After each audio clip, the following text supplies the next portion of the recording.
This is Audible. Audible Studios presents House of Earth and Blood, Crescent City Book 1. Written by Sarah J. Maas. Performed by Elizabeth Evans. The Four Houses of Midgard, as decreed in 33 VE, by the Imperial Senate in the Eternal City. House of Earth and Blood. Shifters, humans, witches, ordinary animals, and many others to whom Chthona calls, as well as some chosen by Luna. House of Sky and Breath. Malachim, angels, Fae, elementals, sprites, and those who are blessed by Solus, along with some favored by Luna. Note: sprites were kicked out of their house as a result of their participation in the fall, and are now considered lowers, though many of them refuse to accept this. House of Many Waters. River spirits, mare, water beasts, nymphs, kelpies, nox, and others watched over by Ogenis. House of Flame and Shadow. Demonaki, reapers, wraiths, vampires, draki, dragons, necromancers, and many wicked and unnamed things that even Erd herself cannot see. Part 1. The Hollow. Chapter 1.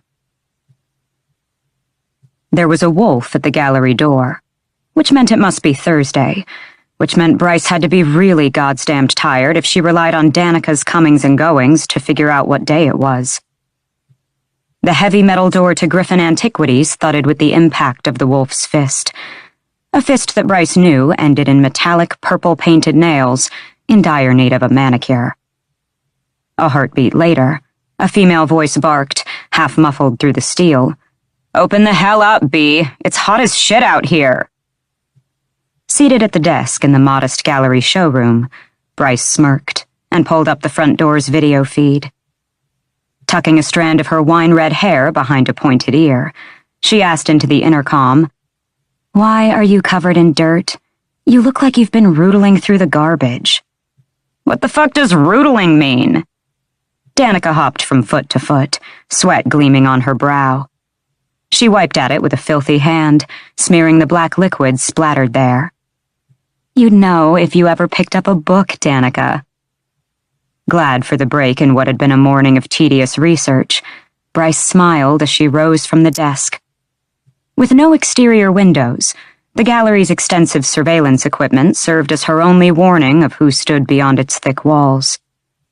Even with her sharp half-Fae hearing, she couldn't make out much beyond the iron door, save for the occasional banging fist. The building's unadorned sandstone walls belied the latest tech and grade-A spellwork that kept it operational and preserved many of the books in the archives below. As if merely thinking about the level beneath Bryce's high heels had summoned her, a little voice asked from behind the 6-inch thick archives door to her left, "Is that Danica?" "Yes, Lahaba." Bryce wrapped her hand around the front door's handle. The enchantments on it hummed against her palm, slithering like smoke over her freckled golden skin. She gritted her teeth and withstood it, still unused to the sensation even after a year of working at the gallery. From the other side of the deceptively simple metal door to the archives, Lahaba warned, "Jessica doesn't like her in here." "You don't like her in here," Bryce amended, her amber eyes narrowing toward the archives door, and the tiny fire sprite she knew was hovering just on the other side, eavesdropping as she always did whenever someone stood out front. "Go back to work." Lahaba didn't answer, presumably drifting back downstairs to guard the books below.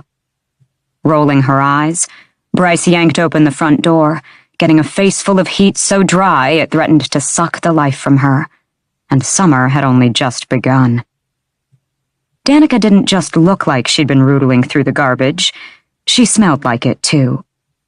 Wisps of her silvery blonde hair, normally a straight silken sheet, curled from her tight long braid, the streaks of amethyst, sapphire, and rose splattered with some dark, oily substance that reeked of metal and ammonia.